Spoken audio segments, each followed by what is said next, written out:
국회가 내일부터 사흘 동안 윤석열 정부 들어 두 번째 대정부 질문을 진행합니다. 난방비, 전기요금 같은 민생 현안과 함께 이상민 행정안전부 장관 탄핵, 이재명 민주당 대표 검찰 수사 등을 두고 대립할 걸로 보이는데요. 국회 취재기자 연결합니다. 정유진 기자. 네, 국회입니다. 네, 대정부 질문 내일부터 진행된다고요? 네, 2월 임시국회 개막 나흘 만에 여야가 대정부 질문을 합니다. 내일은 정치, 외교, 통일, 안보 분야, 모레인 7일은 경제, 8일은 교육, 사회, 문화 분야 순으로 진행할 예정입니다. 현안별로 야당 공세가 이어질 것으로 보이는데요. 첫날 정치, 외교, 통일, 안보 분야 대정부 질문에서 민주당은 윤석열 대통령 순방 과정에서 나온 아랍에미리트의 적은 이란이라는 발언 등을 문제 삼으며 집중 질의할 것으로 보입니다. 또 최근 북한 무인기 침범 등 안보 문제도 도마에 오를 것으로 보입니다. 경제 분야에서는 최근 난방비 폭탄과 전기요금 인상 등에 대한 질책이 이뤄질 것으로 보입니다. 마지막 날 진행되는 교육사회 문화 분야에서는 민주당이 드라이브를 걸고 있는 이 장관의 거취와 김건희 여사 특검 등에 대한 질의가 이어질 전망입니다. 관련해 이상민 장관의 탄핵소추안 발의 여부가 중요 이슈로 떠오르고 있는데요. 민주당은 오늘 온라인으로 의원들 의견을 취합하고 내일 최고위와 의원총회를 거쳐 탄핵 여부를 최종 결정할 것으로 보입니다.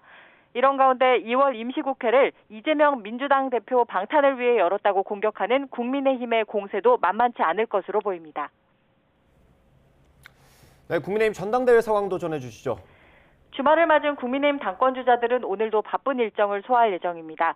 김기현 의원은 서울 동대문, 중랑구, 동작구에 있는 당협 당원대회를 찾아 지지를 호소할 예정이고 안철수 의원도 마찬가지로 서울 강서와 동대문, 동작구 지역 등 서울 지역 당원들을 만날 계획입니다. 이런 가운데 국민의힘 선거관리위원회는 오늘 전당대회 등록을 마친 후보자들에 대한 자격심사를 할 예정입니다. 또 이 자리에서는 이준석 전 대표가 전당대회 후보자들에 대한 후원회장을 맡을 수 있는지에 대해서도 결론 낼 예정인데요. 당 징계를 받아 당원권이 정지된 이 전 대표는 전당대회 최고위원 선거에 출마한 김용태 전 청년최고위원과 허은하 의원의 후원회장을 맡고 있습니다. 이것을 두고 당원으로 권리가 중지된 상태에 있기 때문에 후원회장도 불가능하다는 의견과 후원회장은 당원이 아닌 일반인도 할 수 있어서 가능하다는 의견 등이 분분한 것으로 알려졌습니다. 이와 함께 이태원 참사 발생 100일째인 오늘 국회 추모제가 열립니다. 이태원 참사 국정조사 특별위원회가 주최하고 국회 연구단체인 생명안전포럼이 주관하는데 오전 10시 국회의원회관에서 열리고 있습니다. 이 자리에는 유가족과 생존자, 이태원 상인, 여야 지도부 등이 참석할 예정입니다. 지금까지 국회에서 YTN 정유진입니다.